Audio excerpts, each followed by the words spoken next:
수험생 여러분 안녕하십니까? 부동산학 개론의 김하성입니다. 자, 이번 시간도 배웠던 내용 가볍게 정리해 보도록 하겠습니다. 자, 1번 볼까요? 정부가 시장에 개입하는 이유는 정치적 기능과 경제적 기능으로 나눌 수 있다. 이때 사회적 목표를 달성하기 위해 시장에 개입하는 것을 경제적 기능, 시장의 실패를 수정하기 위해 시장에 개입하는 것은 정치적 기능에 해당한다. 틀렸죠. 왜 그런가 하면 우리가 정부의 시장 개입의 기능은 시장 개입의 이유가 되고 여기 나와 있는 것처럼 정치적 기능과 경제적 기능으로 나눠 볼 수가 있습니다. 근데 키포인트가 뭐냐면요. 문장 속에서 시장 실패의 수정을 목적으로 정부가 시장에 개입한다 이렇게 말 나오면 이것은 경제적 기능에 해당이 되는 거고요. 뒤집어서 저소득층의 주거 안정을 비롯한 사회적 목표를 달성하고자 정부가 시장에 개입하게 된다. 이런 식의 말 나오면 정치적 기능을 답으로 하시면 되는 겁니다. 키포인트가 있습니다.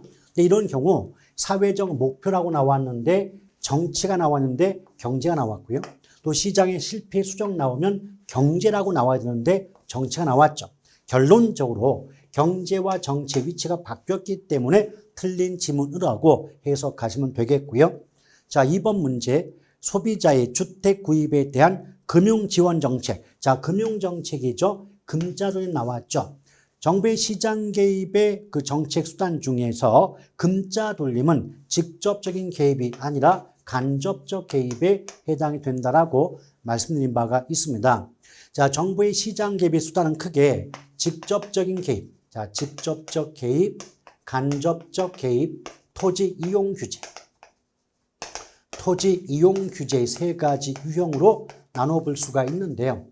예전에 말씀드릴 때 직접적인 개입은 워낙 종류가 많다 보니까 간접 개입과 토지 이용 규제 수단을 중점으로 학습하시고 간접 개입, 토지 이용 규제에 속하지 아니한 것들은 모두 직접적 개입으로 보셔도 무방하시다고 얘기를 드린 바가 있죠. 일단 간접적 개입 수단은 금자돌림. 그래서 보조금을 지급한다거나 부담금을 부과한다거나 세금, 세금이 조세가 되겠죠. 세금을 감면하거나 중과세하거나 또는 여기 나와 있는 것처럼 금융상 지원은 공통적인 글자가 금자돌림이다 보니까 간접 개입에 해당됩니다.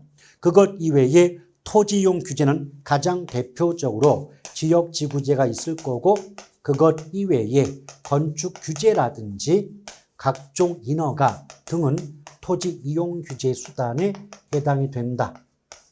이 정도 구분하시고 이걸 제외한 다른 말이 나와 있다면 그것은 무조건 직접적인 개입이라고 보셔도 무방하시다는 얘기입니다. 자, 그래서 2번도 틀렸네요. 자, 3번 가볼게요. 3번. 자, 시장 실패 나왔죠. 시장 실패란 시장 기구를 통하여 자원이 효율적으로 배분되지 못하는 상태를 말한다까진 좋았죠. 그런데 시장 실패 원인은 크게 5가지가 있습니다. 자, 외부 효과, 공공재, 독과점. 이때 독과점이란 말 대신에 시장의 불안전성이라고 해도 상관없는 거고요. 이것 이외에 규모의 경제나 정보의 비대칭성 등이 시장 실패의 원인이라고 꼽을 수가 있어요. 근데 다른 건 모두 맞았는데 정보의 비대칭성이지 대칭성이 아니지 않습니까? 그래서 3번 지문도 틀렸다라고 보시면 돼요. 자, 4번 볼게요. 공공재란 사회적으로 반드시 필요한 재화와 용역. 조심할 건 재화, 물건뿐 아니라 용역, 인간의 활동까지 포함됩니다. 구체적으로 도로, 철도, 공항 등도 공공재에 속하겠지만 교육, 국방, 외교, 행정 서비스 등도 공공재에 포함이 되고요. 또 공공재는 2가지 큰 특성을 가지고 있죠. 소비의 비경합성과 소비의 비배제성의 특성을 갖고 있습니다. 특히 소비의 비배제성 때문에 무임승차 및 과소 생산의 문제가 발생하게 된다는 것 꼭 기억하시길 바랍니다. 그래서 4번 지문도 틀렸다고 볼 수 있는 거고요. 자, 5번 볼게요. 지역지구제가 시행되면 토지 이용에 따른 부의 외부 효과의 발생을 사전에 억제할 수 있고 토지 자원의 활용 측면에서 세대 간 형평성을 유지할 수 있다. 맞는 말입니다. 여러분 지역지구제 관련해 갖고 한 가지 요령이 있다면 형평성이 2번 나오거든요. 그런데 세대 간 형평성과 지역 간 형평성 2가지가 구분됩니다.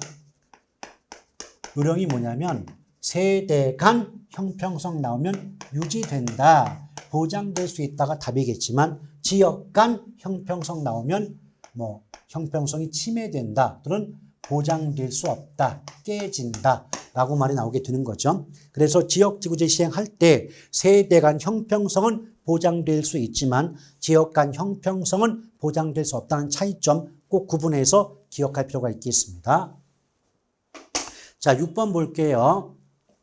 토지은행제도 물어봤네요. 토지비축제도라고도 하죠. 근데 토지은행 또는 비축제도는 지금 쓸 땅이 아니에요. 나중에 쓸 땅을 사전에 대량으로 매입 비축한 후에 장래 땅이 필요한 사람들에게 비축한 땅을 매각하거나 임대, 빌려주는 제도입니다. 대량의 토지를 보다 저렴하게 공급할 수 있다는 장점이 있는 반면 정부에 의해 토지 투기가 조장될 우려도 있다. 맞죠? 우리나라의 토지은행 제도는 토지주택공사가 시행 주체가 되죠. 토지주택공사가 시행 주체고 토지은행 계정이 2개가 있어요. 첫 번째 수급조절용 토지은행이 하나 있고요.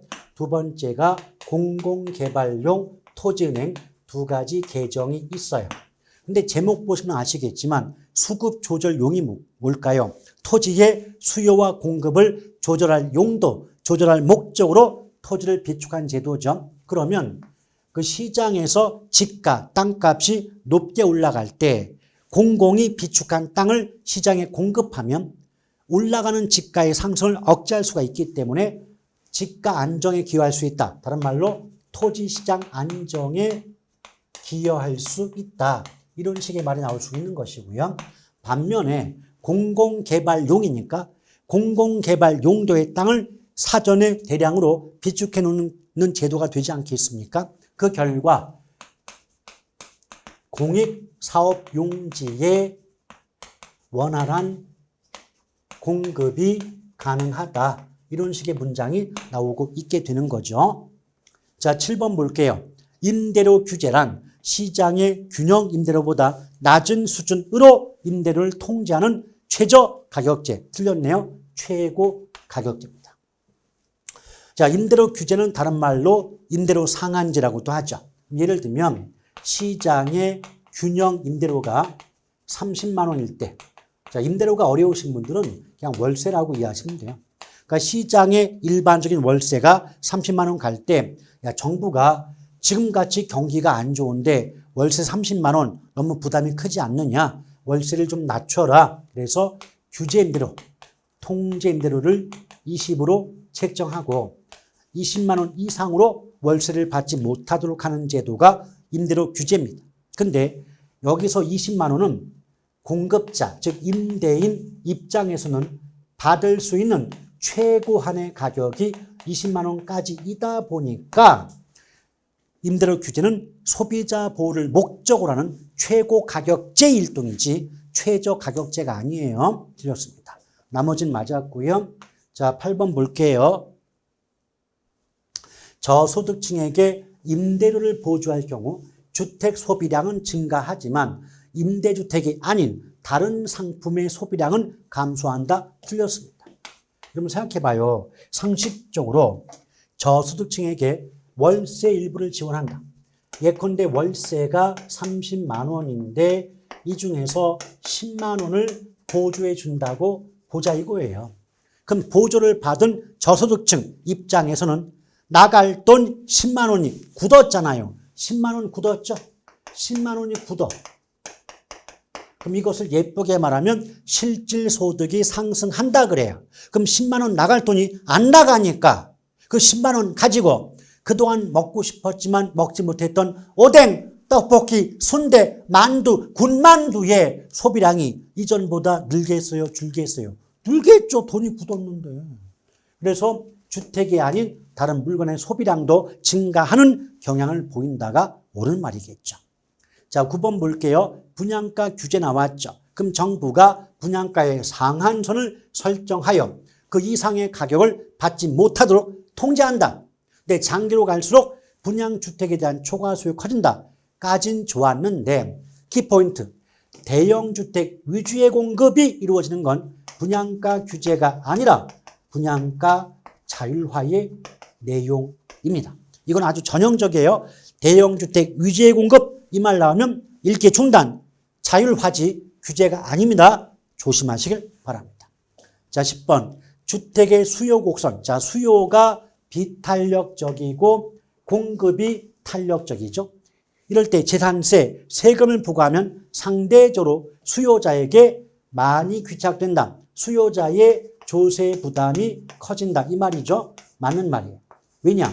우리 세금과 관련했을 때 조세의 전가와 귀착의 정도는 수요와 공급의 상대적 탄력성에 따라 달라진다. 배웠던 격 있지 않습니까? 그래서 수요와 공급을 막론하고 탄력성이 크다. 탄력적인 쪽이 세금 부담이 작아지고요. 비탄력, 탄력성이 작은 쪽이 세금 부담이 커진다는 차이점 꼭 구분하시기를 바라겠습니다. 자, 이렇게 해서 가볍게 정리해 보았고 다음 시간에 다시 뵙도록 하겠습니다. 여러분 열심히 힘내시고 공부하시길 바라겠습니다. 수고하셨습니다.